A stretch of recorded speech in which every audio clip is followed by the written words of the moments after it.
Hoy vamos a hablar de un tema bastante importante y básico en lo que es la fisiología humana y comprende el tema de la sangre. El índice se va a dividir en diferentes temas para poder dar una descripción general de la sangre, desde que lo que es la composición de la sangre hasta la fibrinólisis y la hemostasia. Por lo tanto, es posible que este video sea bastante largo o sea dividido en dos temas, en dos videos, perdón. Comencemos. Bueno, pues vamos a partir con lo que es la composición de la sangre. Es necesario tener en cuenta que la sangre es un líquido complejo. Este consta de plasma y elementos formes, si lo queremos dividir en solamente dos partes.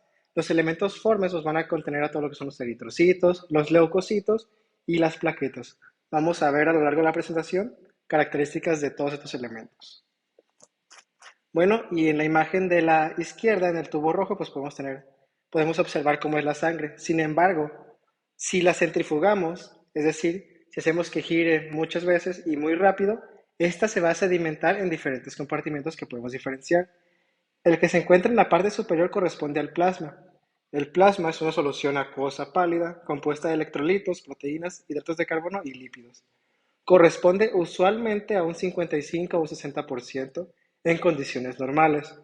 El color que puede tener el plasma también va a variar, depende de la concentración de elementos que tenga. Es decir, que si tiene diferentes elementos, pues su color también va a cambiar. La segunda parte, que es una muy pequeña, es la capa leucocítica. Esta va a corresponder a menos del 1% y contiene lo que son los leucocitos, que vamos a ver más adelante que se van a dividir en dos, granulocitos y agranulocitos. Esto por la presencia de gránulos específicos. Finalmente tenemos el hematócrito. El hematócrito es la fracción de la columna total ocupada por los eritrocitos. Los valores normales van de 40% en mujeres y un 45% en hombres. Esto es relevante porque en casos que tenemos anemias, el hematócrito se va a ver reducido ya que se están destruyendo o no se están produciendo la cantidad suficiente de eritrocitos para cubrir este porcentaje. Pero hay que tener en cuenta que no es cantidad de eritrocitos, sino es un porcentaje en relación al total de la sangre, ¿ok? Para tener en cuenta. Bueno, si queremos desglosar un poquito más los elementos, pues vamos a ir a la placa de plasma, ya la vimos, que corresponde a esta sección de aquí, ¿no? Ahora vamos a ir a la capa leucocítica. Los leucocitos se van a dividir en dos elementos, como lo podemos ver aquí, a granulocitos porque carecen de gránulos específicos, como son los linfocitos y los monocitos, y los granulocitos, que se van a dividir en los basófilos, los neutrófilos y los eosinófilos. Estos reciben su nombre debido a la tinción que tienen con un colorante que vamos a ver más adelante. Y finalmente en la parte de abajo, la que corresponde al hematócrito, pues vamos a tener a los eritrocitos, o también llamados como glóbulos rojos. Bueno, y aquí tenemos una fórmula para calcular el hematócrito, que consiste simplemente en medir la altura de los eritrocitos sobre la altura total de nuestro recipiente. Y así tenemos el total, o más bien el porcentaje que corresponde a nuestro hematócrito.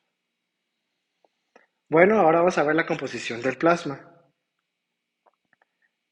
Las proteínas a una concentración normal de 7 gramos sobre decilitro son responsables de la presión osmótica coloidal. Ya lo veíamos en el tema anterior de líquidos y electrolitos, el por qué es 7 gramos y cómo este puede variar y consigo aumenta la presión osmótica coloidal, ¿no? O también llamada oncótica. La albúmina dentro de estas proteínas es la principal, oscila entre 3.5 y 5.5 gramos sobre el decilitro. Es sintetizada principalmente, bueno, la mayoría o totalmente en el hígado. Tiene una semivida de 20 días. Las pérdidas urinarias son bastante pocas, menos de 20 miligramos al día. Sin embargo, ciertas situaciones patológicas, como puede ser el síndrome nefrótico, pueden aumentar la cantidad de pérdidas, haciendo que sea necesario implementar medidas para solucionar el problema, ¿no? Y la síntesis se potencia con la presión oncótica baja, lo cual tiene todo el sentido del mundo, ¿no? Si nosotros tenemos una presión oncótica baja, entonces le vamos a meter más albúmina para que se vea compensada por las pérdidas que está teniendo. Posteriormente tenemos el fibrinógeno. El fibrinógeno es fundamental para la cascada de coagulación. Lo vamos a ver un poquito más adelante. Únicamente sintetizado en el hígado. Circula a concentraciones de 150 a 300 miligramos sobre decilitros. Y aquí en la parte de nota, el suero, que va a diferir del plasma en algunos aspectos. Entre estos es la ausencia de fibrinógeno y factores de coagulación. Y el suero lo podemos ver, por ejemplo, cuando tenemos una cortada, si lo queremos ver de alguna manera, y se forma un tapón plaquetario. Este tapón plaquetario se contrae y la sustancia que libera es el suero, ¿no? Que difiere, como ya lo mencionamos, del plasma por la ausencia de fibrinógeno y de factores de coagulación. El resto de proteínas van a corresponder a las globulinas, sin la albúmina y el fibrinógeno. Incluye alfa 1, alfa 2, beta y gamma globulinas. Cabe mencionar que el hígado sintetiza la mayoría de las globulinas y los factores de coagulación. Por lo tanto, cualquier alteración que tengamos en el hígado va a mermar la cantidad de globulinas que tengamos y de factores de coagulación que van a resultar fundamentales para pasos posteriores. ¿Ok?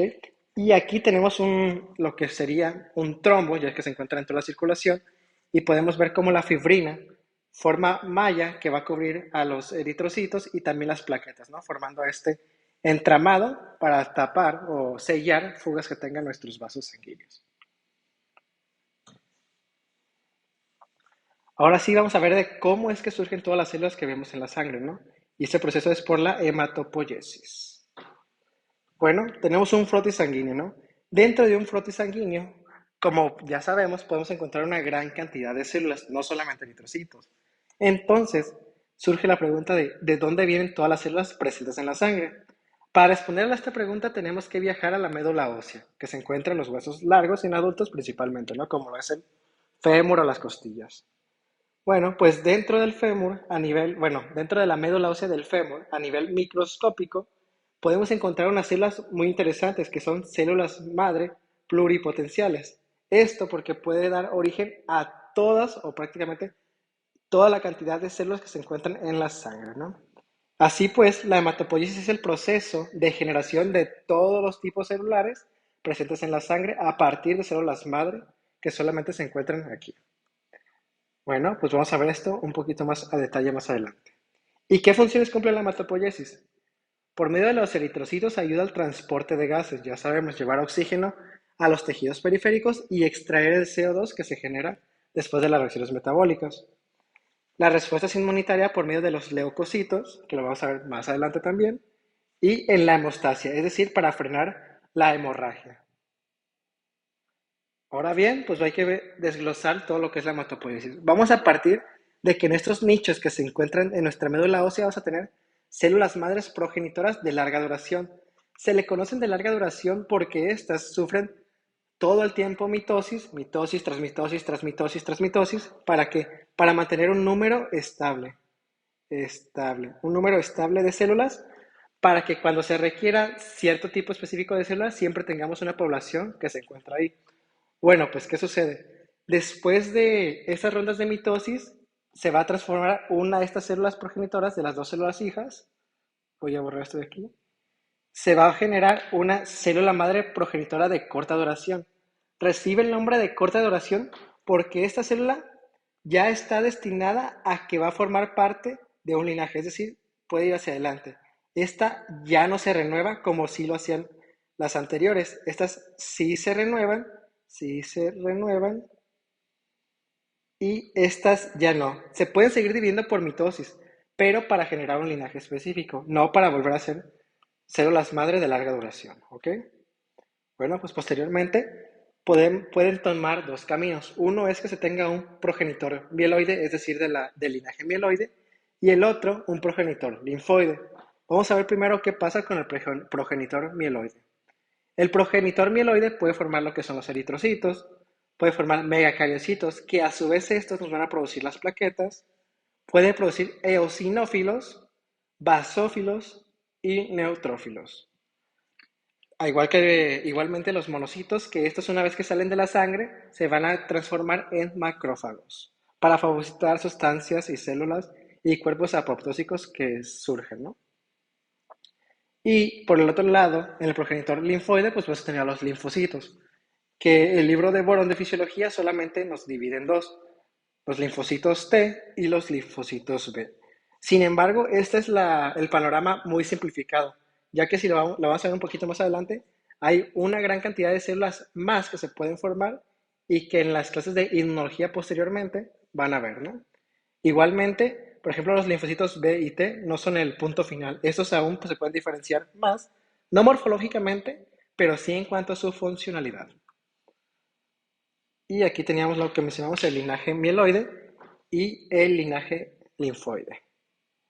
Bueno, pues el libro de Boron también nos ofrece esta imagen que está aquí, que es mucho más desarrollada que la anterior. En la anterior teníamos los mismos resultados, pero nos saltábamos pasos previos. Es decir, nosotros habíamos visto que después de nuestra progenitor mieloide teníamos que se formaba el eritrocito directamente, ¿no?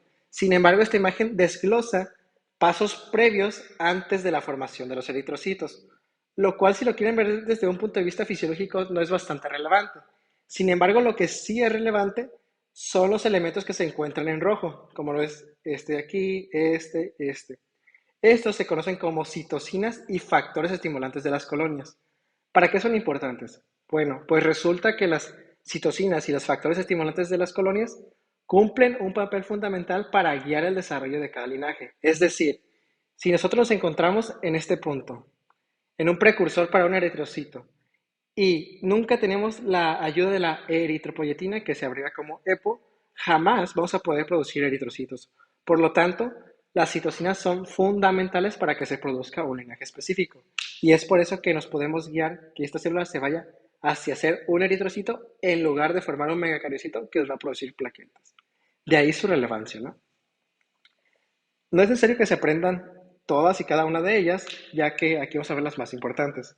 La primera es la trombopoyetina, o abreviada como TPO. Este se une al receptor CMPL e induce el aumento en el número y tamaño de los megacariocitos, aumentando las plaquetas.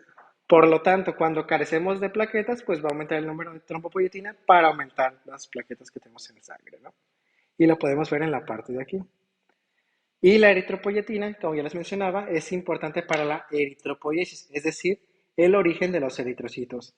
Es producida principalmente por el riñón y en menor medida por el hígado.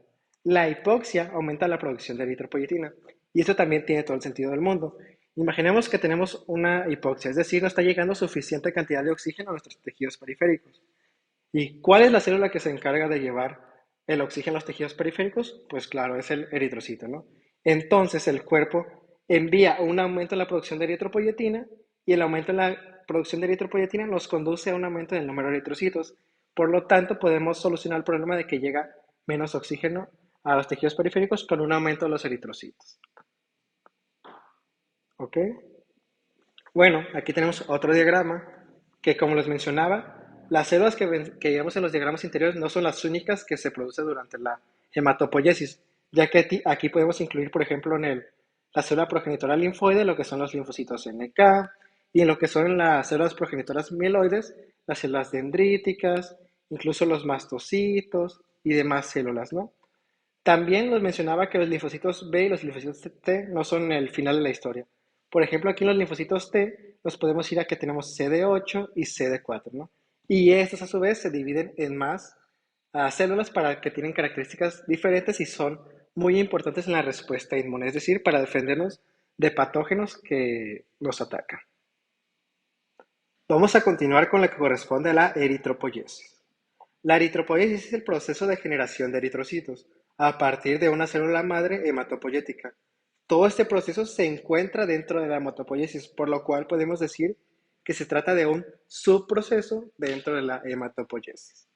Bueno, pues vamos a partir de una célula madre de larga duración, ya lo veíamos, que después de varias rondas de mitosis se va a transformar en una célula madre de corta duración. Esta va a elegir el camino del progenitor mieloide. El progenitor mieloide se va a transformar en un progenitor de megacariocitos eritroide. Y este a su vez era una unidad formadora de brotes eritroides.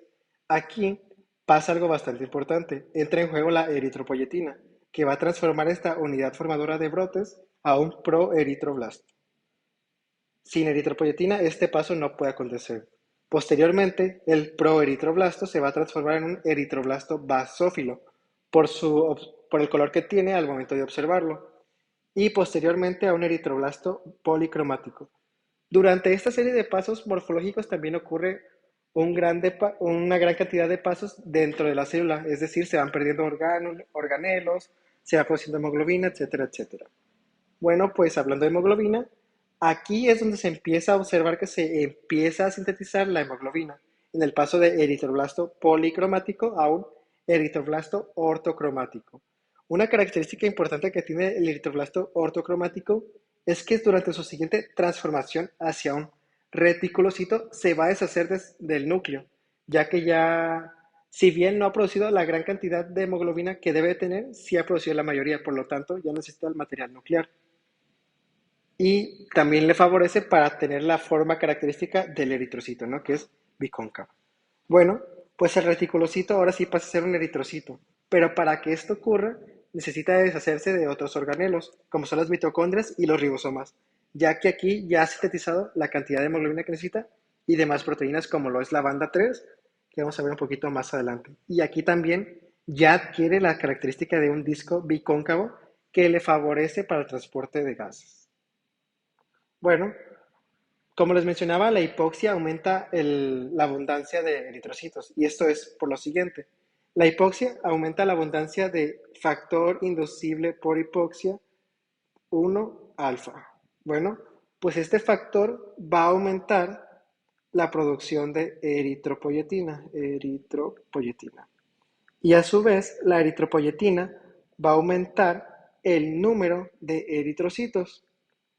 Entonces, como tenemos un mayor número de eritrocitos, ahora los eritrocitos pueden llevar mayor cantidad de oxígeno a los tejidos periféricos y esto produce una retroalimentación negativa para que se deje de producir el factor inducible por hipoxia. Por lo tanto, llega otra vez al estado de normalidad que debía haber estado. Bueno, pues en la imagen de la izquierda tenemos lo mismo que ya les expliqué anteriormente de los pasos para la formación de eritrocitos, solo de una forma un poquito más sencilla. Vamos a borrar todo lo que está aquí. Okay. ¿Y qué características tienen los eritrocitos? Bueno, pues son los elementos más abundantes de la sangre. Tienen forma bicóncava, que les favorece para la difusión de gases. Tienen una vida media de 120 días, es decir, aproximadamente 3 meses. Cumplen 3 funciones primordiales y estas sí se las tienen que aprender sí o sí, porque son bastante preguntables. Una es transportar oxígeno desde los pulmones hacia los tejidos, otra es transportar el dióxido de carbono desde los tejidos hacia los pulmones y facilitar el taponamiento de ácidos y bases. Esta última característica no nos vamos a meter a fondo en este video, pero sí en la regulación ácido-base, ¿no? Tienen dos vías metabólicas, uno que corresponde a la glucólisis, que consume el 90% de la captación de glucosa, y otra a la vía de las pentosas. Otros elementos que tienen los eritrocitos. Tenemos el 2,3-difosfoglicerato. Este actúa sobre la hemoglobina disminuyendo la afinidad de esta por el oxígeno. Es decir, si tenemos mucho difosfoglicerato, que es un producto, si lo queremos ver de lo que es las vías metabólicas que tienen los eritrocitos, se va a unir a lo que son nuestras hemoglobinas. Al unirse a la hemoglobina, disminuye la afinidad que tiene la hemoglobina por el oxígeno. Por lo tanto, suelta el oxígeno, lo cual aumenta el oxígeno libre para que este pueda ser utilizado por los tejidos. Entonces, a mayor difosfoglicerato, mayor oxígeno libre. Eso también se lo aprendan porque también va a ser importante en temas posteriores. Tenemos el glutatión. El glutatión protege los eritrocitos frente a los oxidantes para evitar que estos sean dañados y su vida media se pueda cumplir, que ya lo mencionamos, es de aproximadamente 120 días. Tenemos la anhidrasa carbónica 1 y 2. Desempeñan un papel importante, fundamental, para lo que es el transporte de dióxido de carbono y también para el taponamiento ácido-base, ya que este cataliza la conversión de dióxido de carbono y agua en bicarbonato, que el bicarbonato, una vez que se ha formado, puede utilizarse liberando hidrogeniones para, pues, a favorecer el taponamiento con alguna base o formar la base para hacer lo mismo, es decir, taponar o evitar que las concentraciones de hidrogeniones aumenten y el pH disminuya. Y aquí tenemos un intercambiador de bicarbonato y cloro. Este que recibe el nombre de banda 3 y lo vamos a ver un poquito más adelante. El intercambiador de cloro con bicarbonato recibe el nombre de proteína de banda 3 y esta es la proteína más abundante de los eritrocitos. Esto también se lo tienen que preguntar. Se tienen que aprender ya que se lo suelen preguntar. ¿Cuál es la proteína más abundante de los eritrocitos? Que suele ser muy confundible con la hemoglobina, pero no. La proteína más abundante es la banda 3 y de aquí le sigue lo que va a ser las acuaporinas. Las acuaporinas son las proteínas En segundo lugar, más abundantes, y estas corresponden a un más o menos 20.000 copias por célula y son importantes, como su nombre lo dice, para transportar agua. Entonces, ¿qué tiene que ver la hemoglobina? Bueno, pues la hemoglobina es el elemento más importante de los eritrocitos, no el más abundante, el más importante, ya que ese se encarga de transportar el oxígeno hacia los tejidos periféricos y que sin él, pues prácticamente la vida sería imposible de la forma en que lo conocemos. Bueno, ahora sí vamos a ver características que tiene la hemoglobina. Primero vamos a empezar con la síntesis. La síntesis parte de un precursor que es el succinil-CoA. El succinil-CoA más la glicina nos va a formar una molécula de pirrol. Sin embargo, cuando se juntan cuatro pirroles, se forma lo que es la protoporfirina 9. La protoporfirina 9 más el hierro en su forma ferrosa, es decir, que tenga un 2 más en lugar de un 3 más, van a formar lo que es el grupo hemo. El grupo hemo se va a unir a una cadena polipeptídica y nos va a formar una cadena alfa, beta, gamma o delta. Depende la cadena polipeptídica. Y una vez que se unen dos cadenas alfa con dos cadenas betas, tenemos la hemoglobina A, que es la más abundante en los adultos. Otras células de la sangre. Bueno, dentro de otras células de la sangre vas a encontrar principalmente a los leucocitos. Ya hemos mencionado que los leucocitos nos defienden contra las infecciones y estos se van a dividir en dos grupos principalmente, los granulocitos y los agranulocitos. Bueno, pues vamos a partir con los granulocitos. Reciben este nombre por la presencia de gránulos en su citoplasma. Tenemos en primer lugar a los neutrófilos. Son los leucocitos más abundantes. Se denominan de esta manera, es decir, neutrófilos, porque su tinción con Wright tiene un aspecto intermedio entre el rojo, eosinófilo, y el azul de los basófilos. Contienen gránulos específicos y azurófilos. Y dentro del contenido que tienen los neutrófilos, podemos encontrar diferentes enzimas, como son las peroxidasas, las colagenasas, entre otros, que estas van a resultar fundamentales para defendernos contra patógenos, bacterias o demás células que se encuentren extrañas, ya que van a liberar su contenido y van a fagocitar incluso a ciertas bacterias. Posteriormente tenemos los eosinófilos. Los eosinófilos reciben su nombre debido a su tinción roja con el colorante Wright. Contienen la proteína básica mayor, abreviada MBP, la cual es tóxica para ciertos parásitos y otras enzimas que también cuentan, ¿no? Su papel fundamental es la respuesta ante parásitos y virus. También cumple cierto papel con las reacciones alérgicas. Y aquí se puede encontrar a la derecha cuál es su forma en un frotis sanguíneo. Posteriormente tenemos a los basófilos. Estos son los granulocitos menos frecuentes. Son la fuente fundamental de la interleucina 4, que es una citocina, y estimula a los linfocitos B para producir anticuerpos, que también van a resultar importantes en lo que va a ser la respuesta humoral.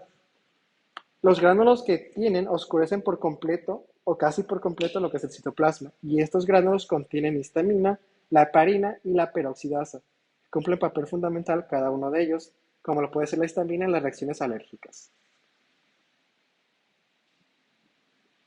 Ahora tenemos a los leucocitos que van a corresponder a la parte de agranulocitos, ya que, como mencionamos, estos no tienen gránulos en su citoplasma, al menos no gránulos específicos.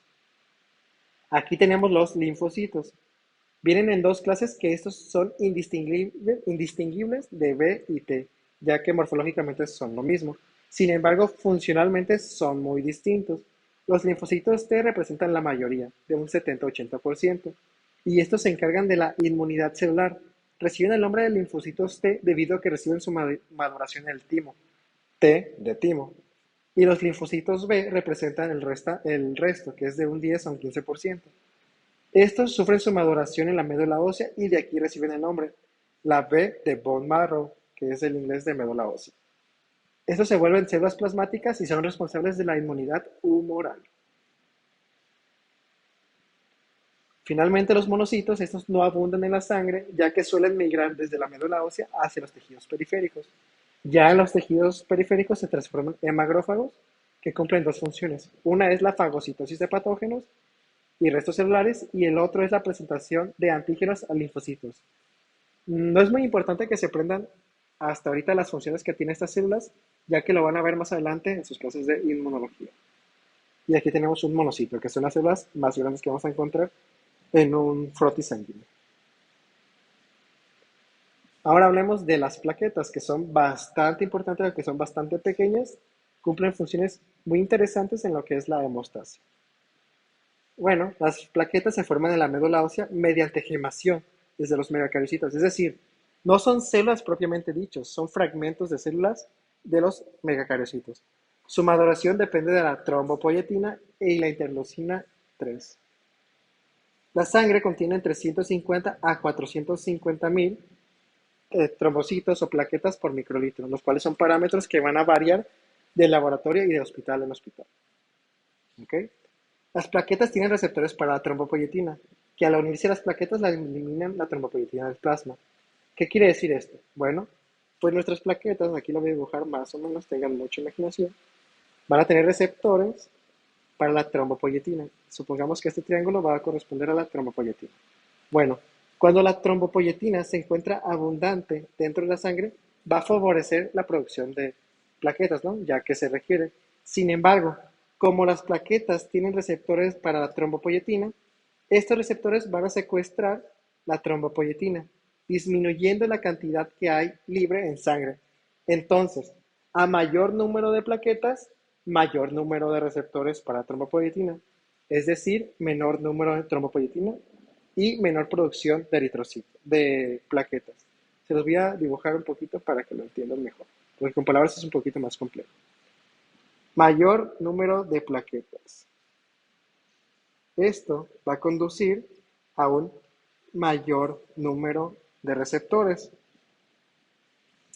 Y un mayor número de receptores indica menor cantidad de trombopoyetina libre. Y como hay menor cantidad de trombopoyetina libre, también hay menor producción de plaquetas, lo cual es un ciclo para mantener la concentración de plaquetas estable. Caso contrario, imaginemos que tenemos pocas plaquetas, porque se utilizaron en una hemorragia, lo que sea, ¿no? Entonces, va a haber menor cantidad de receptores. Al haber menor cantidad de receptores, entonces la concentración de trombopoyetina libre va a aumentar, ya que se está produciendo constitutivamente.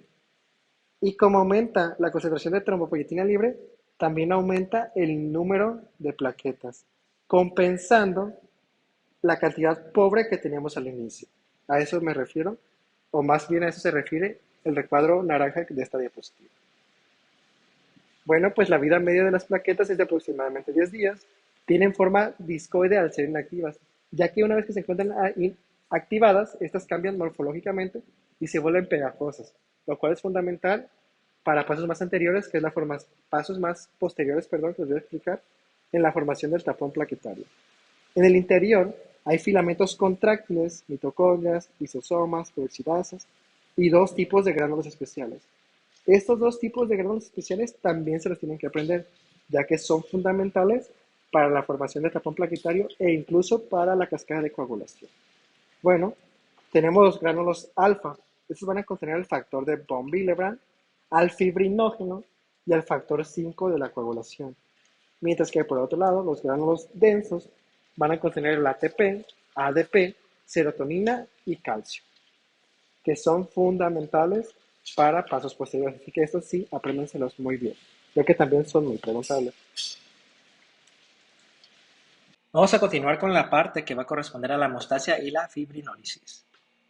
Bueno, pues cabe mencionar que la sangre, una característica que debe tener es que debe ser líquida y que no deben existir fugas a través de las paredes de los vasos, esto para evitar pues que la sangre salga y deje de cumplir las funciones que tiene el cuerpo. Para cumplir esta función, el cuerpo se basa en diferentes maquinarias, como es la maquinaria fibrinolítica, que se encarga de romper los coágulos y los tapones plaquetarios, y la hemostática, que se encarga de sellar aquellas brechas que se produzcan en el endotelio y evitar la fuga de sangre, lo que se conoce comúnmente como una hemorragia.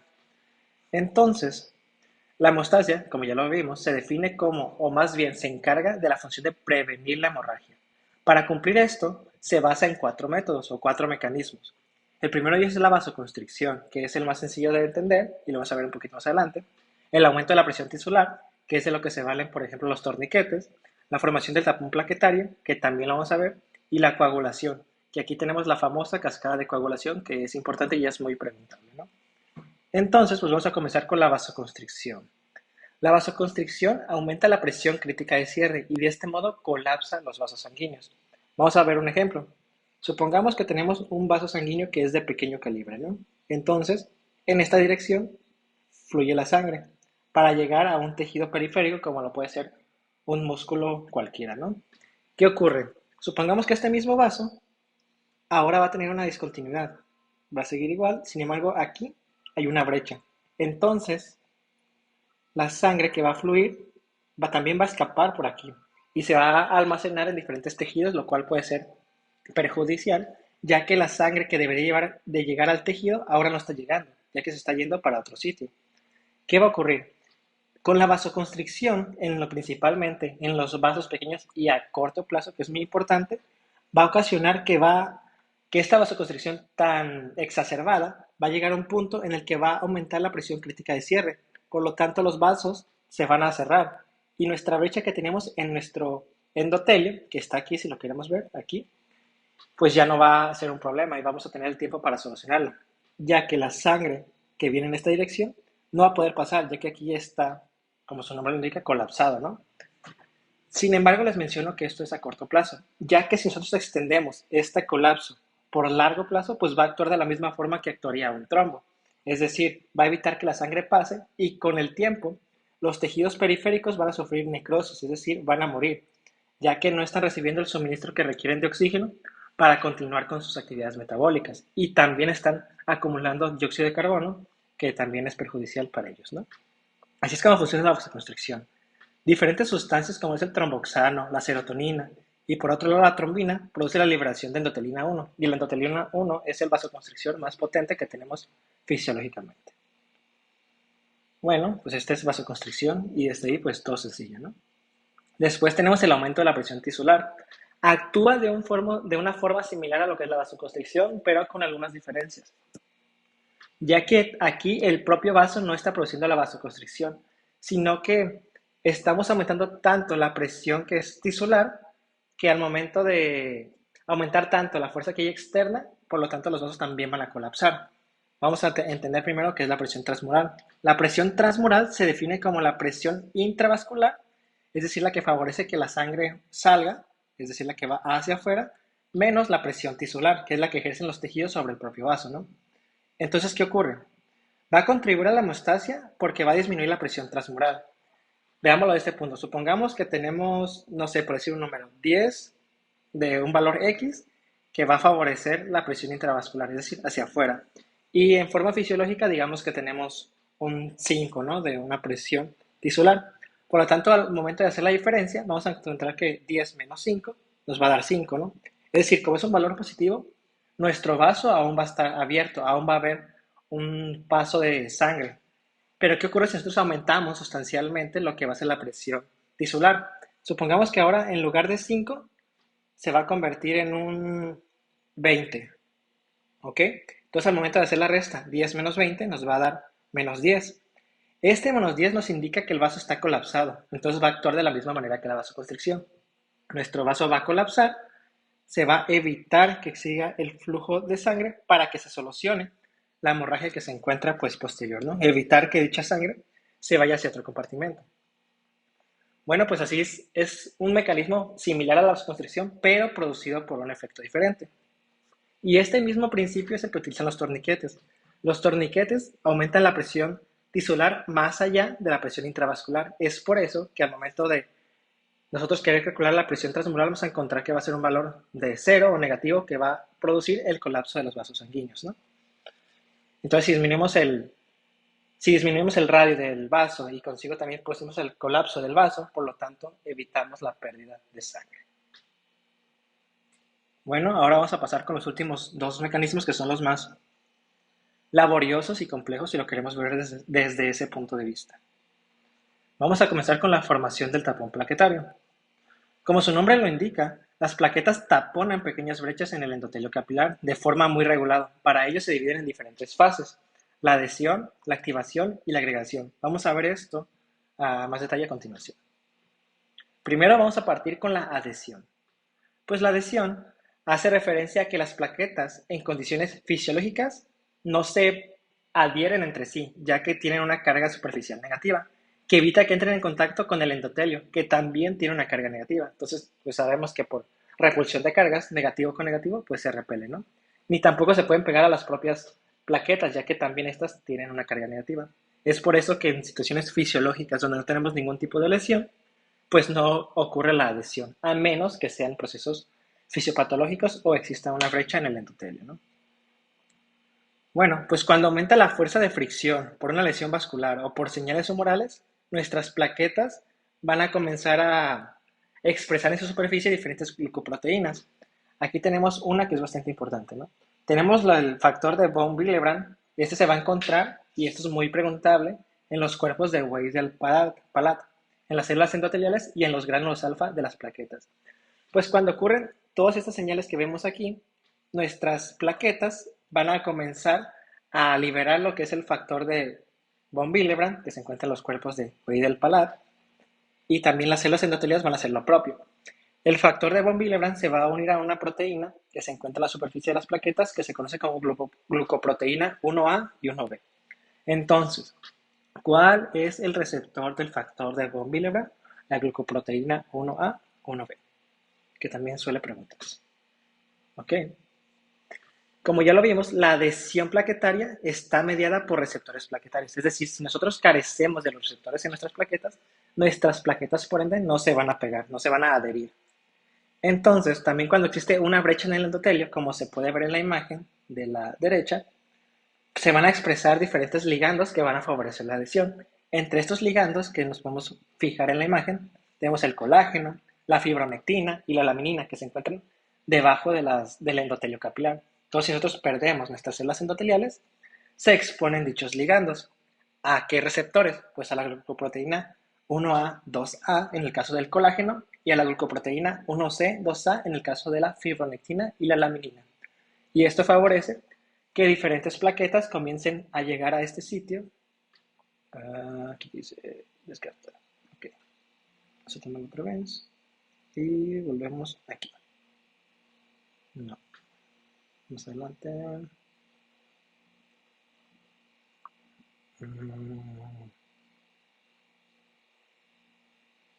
Ok, aquí. Entonces, como les mencionaba, cuando existe una lesión y se pierde estas células endoteliales, se exponen diferentes ligandos a receptores que se encuentran en las plaquetas, como es el colágeno, la fibronectina y la laminina.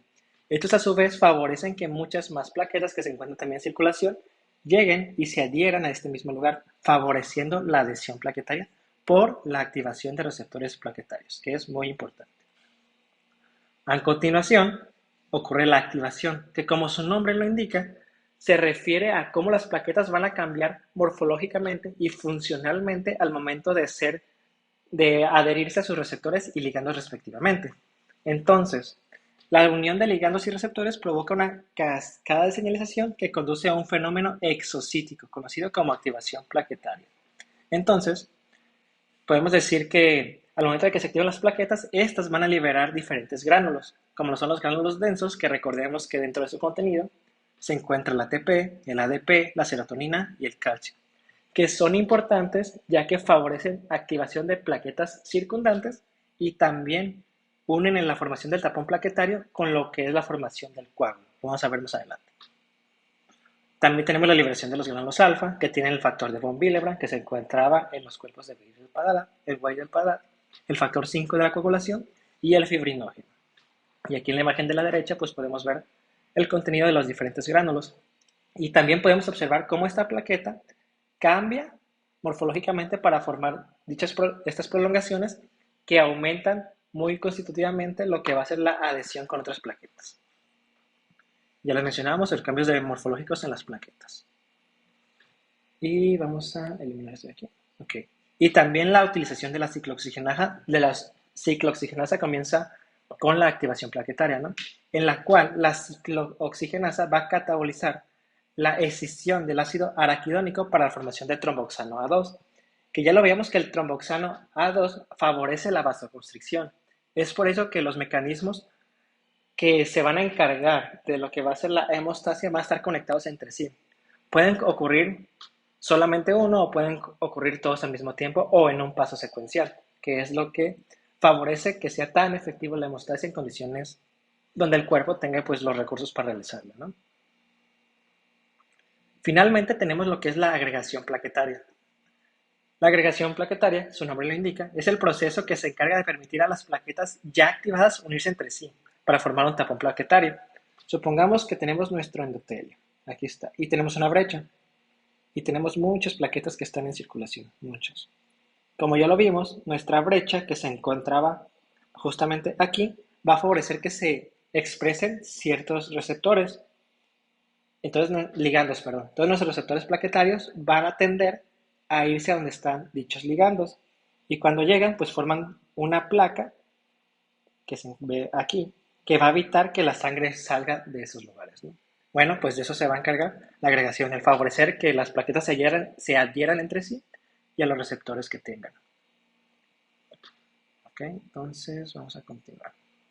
Las glucoproteínas de la superficie plaquetaria se encargan de esta función, ya lo veíamos, y algunos de los ligandos importantes para estas glucoproteínas son el ADP, el factor de von Willebrand y el fibrinógeno. Vamos a ver a continuación cómo es que ocurre esto. Primero vamos a partir con el ADP. El ADP que se liberaba por los gránulos de las plaquetas se va a unir a un receptor de la membrana de las plaquetas que se conoce como receptor P2Y12. Entonces, ¿esto qué va a producir? Activación de más plaquetas, mayor reclutamiento y mayor tromboxano, favoreciendo la vasoconstricción y favoreciendo la hemostasia. Aquí no hay ninguna duda.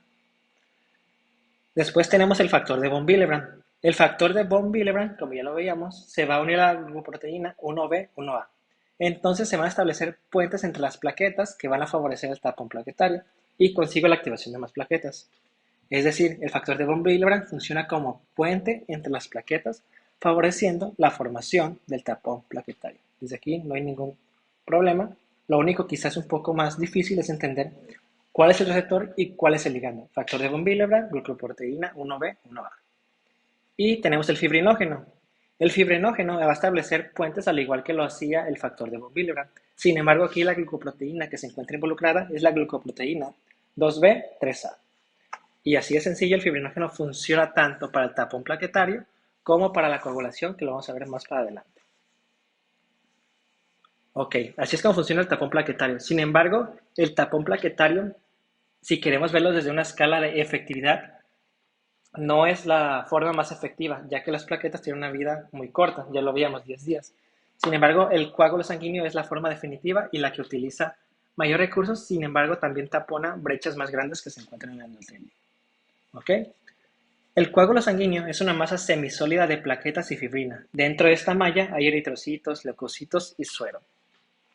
Una cosa importante a tener en cuenta, que lo van a ver en sus clases posteriores de fisiopatología y de patología, es que un trombo y un coágulo son lo mismo, sin embargo la diferencia que tienen es que el coágulo se encuentra adherido a una pared, sin embargo el trombo es cuando este coágulo se desprende de la pared y va fluyendo junto con el líquido, bueno, junto con la sangre y llega a un lugar donde se va a taponar. Es la única diferencia que tiene. Es decir, el coágulo es fijo, el trombo pues va por la circulación, ya que este se desprendió.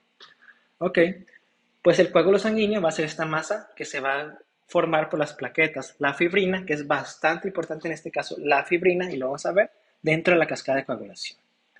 Y esta pues va a encerrar todo lo que son eritrocitos, leucocitos y suero para tapar lo que es la brecha. ¿Ok?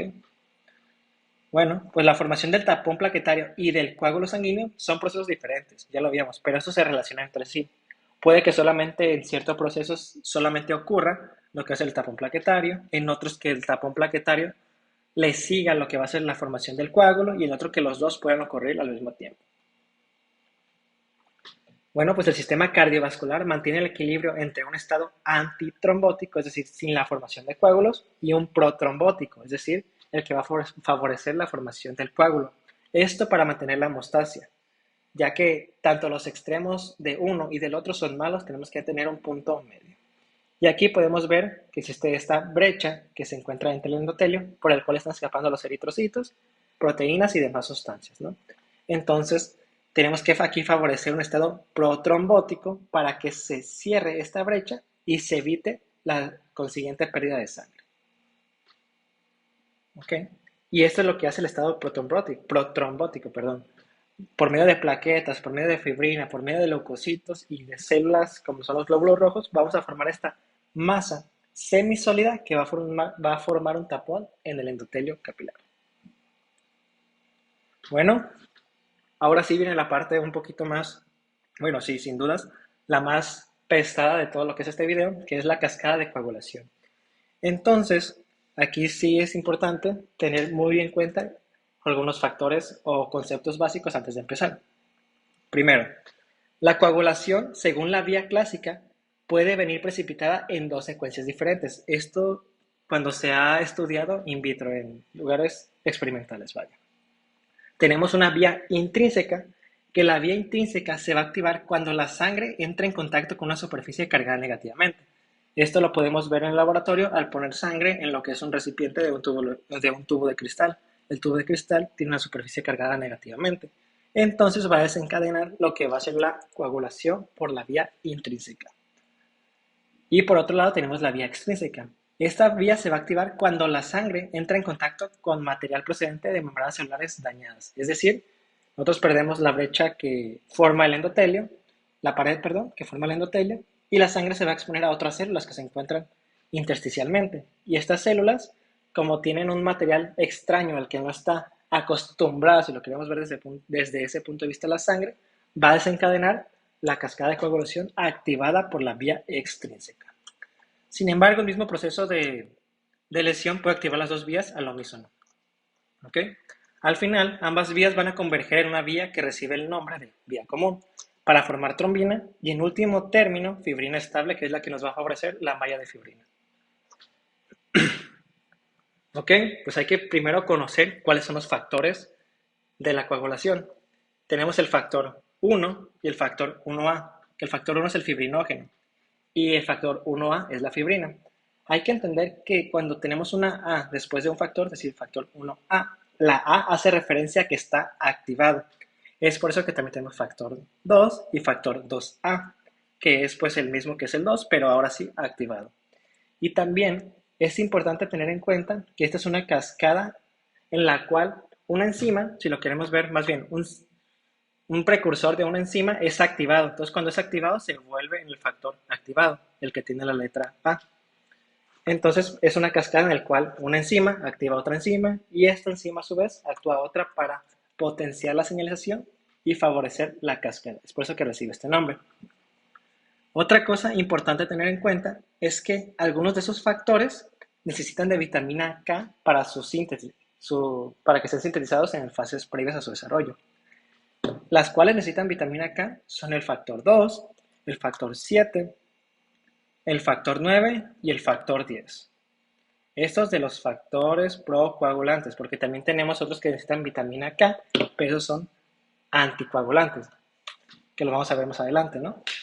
Y también muchos de estos factores reciben el nombre o tienen un epónimo. Por ejemplo, si lo queremos ver, tenemos en la siguiente página tenemos el factor Christmas, que es igual que el factor 9, el factor Stewart, que es el factor 10, el factor de Higeman, que es el factor 12, y el factor Fitzgerald, que es el cininógeno de alto peso molecular.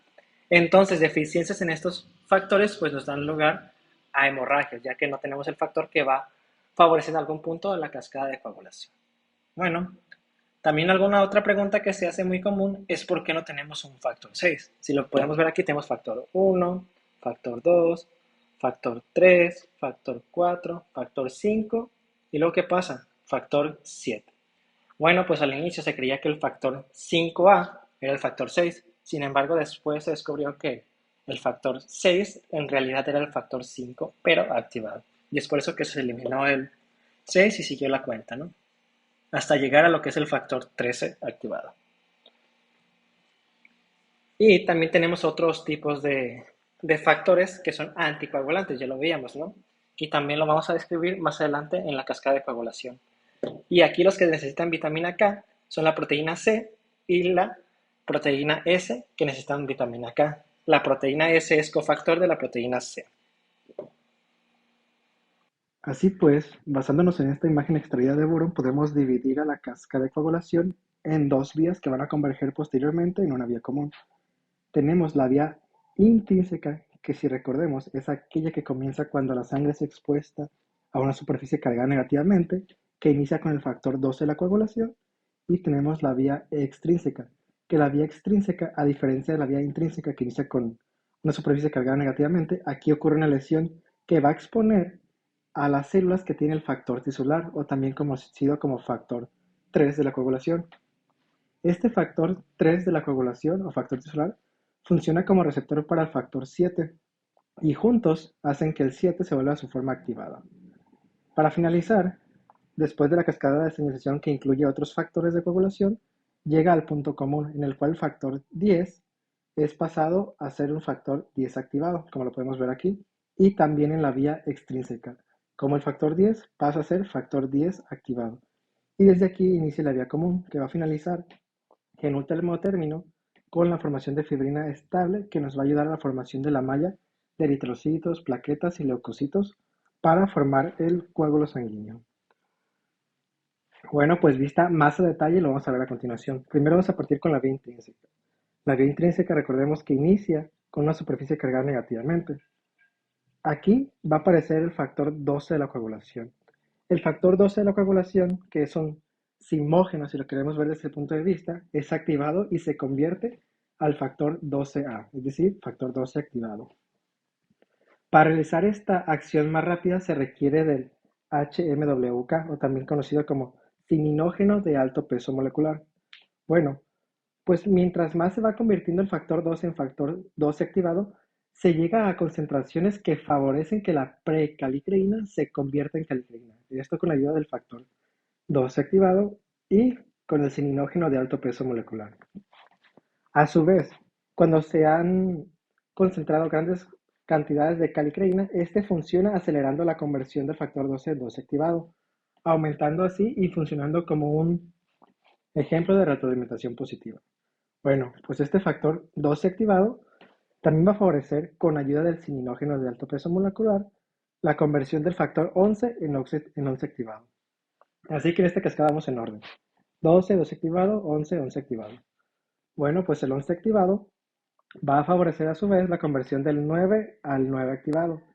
Si lo queremos ver de una forma más sencilla, pues es 12, 11, se brinca al 10, se va al 9, y ¿qué creen? El 9 activado va a favorecer, junto a una reacción que ocurre cascada abajo, que es la conversión del 8 a 8 activado, con ayuda de trombina, perdón.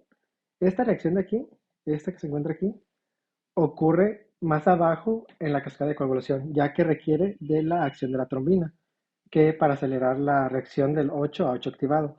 Sin embargo, estos dos van a ser importantes más adelante, lo vamos a ver. Bueno, entonces tenemos 12, 12 activado, 11, 11 activado, 9, 9 activado y 8, 8 activado. Estos se le va a unir otro factor de la coagulación que es el calcio. Bueno, pues ahora esta tercia que tenemos aquí, que es el 9 activado, el 8 activado y el calcio, que se le conoce como tenaza, va a activar hacia la vía común, en el cual recordemos que el primer paso es la conversión del 10, del factor 10, al 10 activado. Hasta aquí la vía extrínseca, que es la más sencilla. Perdón, la vía intrínseca. Ahora vamos con la vía extrínseca. La vía extrínseca, como les mencionaba, pues requiere del factor tisular, que el factor tisular es una proteína de superficie de las células que se encuentra en todas las células excepto en el endotelio. Por lo tanto, si tenemos nuestro endotelio sano no va a exponer el factor tisular. Sin embargo, cuando ocurre una ruptura, debajo de nuestro endotelio hay otro tipo de células. No sé, las que ustedes se quieren imaginar. Bueno, pues estas células sí van a expresar el factor tisular, que cuando la sangre entra en contacto con el factor tisular, entonces inicia la cascada de coagulación. Bueno, pues tenemos el factor tisular, que va a favorecer la conversión del factor 7 en el factor 7 activado. El 7 activado, con ayuda del calcio y también con el factor tisular, es decir, calcio, factor 7 activado y factor 3, van a formar otro complejo de 3 elementos. Este no tiene un nombre específico, pero es análogo a la tenaza y va a cumplir la misma función, es decir, convertir el 10 en desactivado. Es importante aquí mencionar que el calcio Principalmente proviene de las plaquetas una vez que han sido activadas. Es por eso que el tapón plaquetario conecta con la cascada de coagulación. Bueno, entonces vamos a continuar con las demás vías de señalización que ocurren en la vía común. Bueno, una vez que tenemos nuestro factor 10 activado, también se favorece cascada abajo el cambio del factor 5 en factor 5 activado. Y también con la ayuda del calcio, que ya sabemos de dónde proviene, forman otro complejo. Este complejo recibe el nombre de protrombinasa.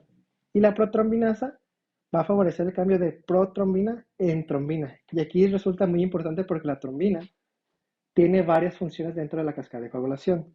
Primero, la trombina que tenemos aquí es la misma que nos favorece al intercambio del factor 8 en 8 activado, haciendo una retroalimentación positiva y potenciando la cascada de coagulación. A su vez, la protrombina es el factor que también acelera la conversión del factor 5 en factor 5 activado, haciendo otro bucle de retroalimentación positiva.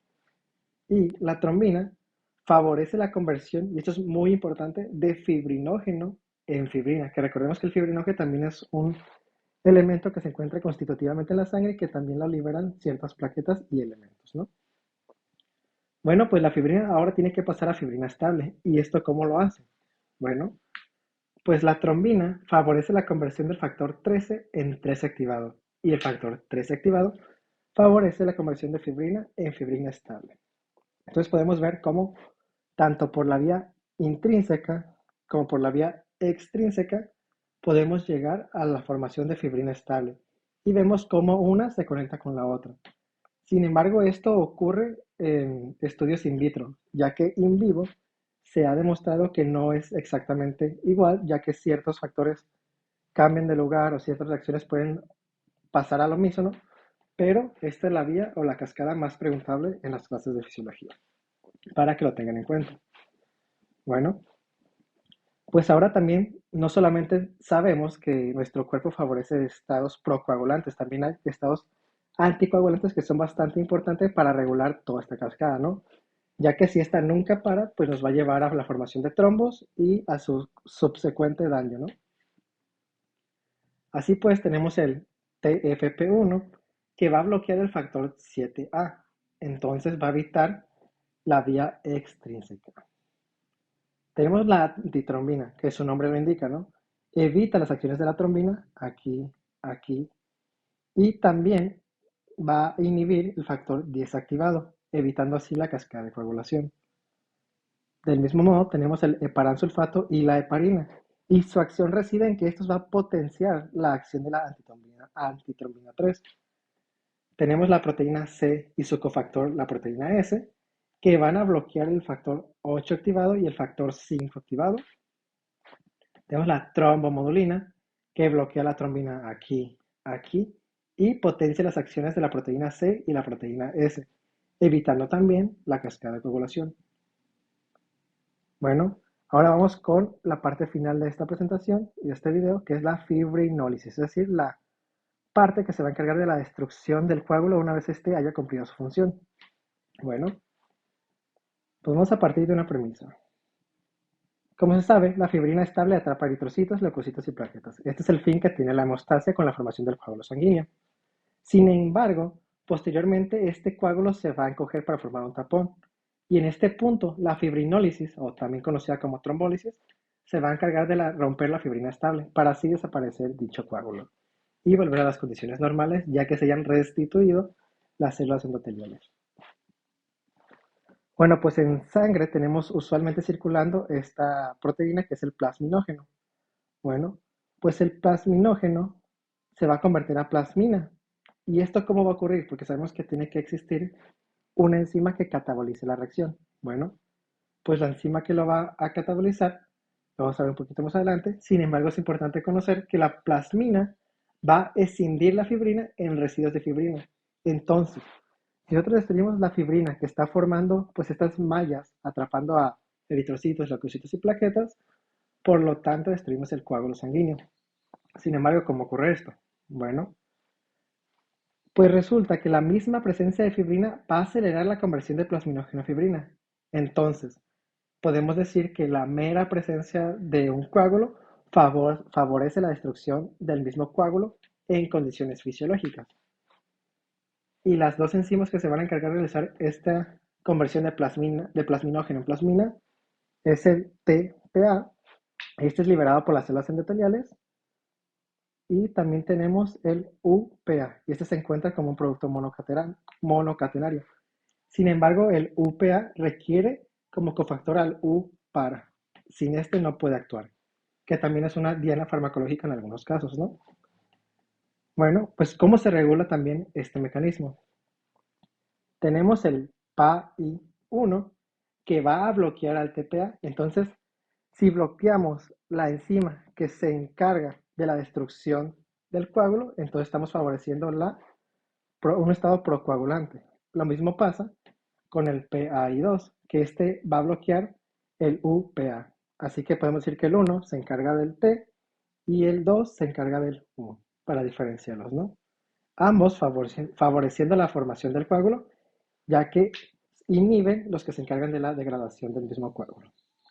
Y tenemos la proteína C y la S. La proteína C y S inhiben al PAI1 y 2. Entonces, si inhibimos al inhibidor, entonces favorecemos la degradación del coágulo. Y finalmente, esta proteína, que es alfa-2-AP, se encarga de destruir la plasmina. Sin embargo, esta cuando se encuentra libre, es decir, que no se encuentra unida a la fibrina. Ya que cuando se encuentra junto la plasmina con la fibrina, el alfa-2-AP no puede destruir la plasmina, perdón. Y así, básicamente, es como se encarga la fibrinólisis de destruir la formación de coágulos en condiciones fisiológicas, ¿no? Y cuáles son sus puntos de control a lo largo de la cascada de coagulación y a lo largo de la cascada de la fibrinólisis. Y bueno, esto sería todo de esta presentación.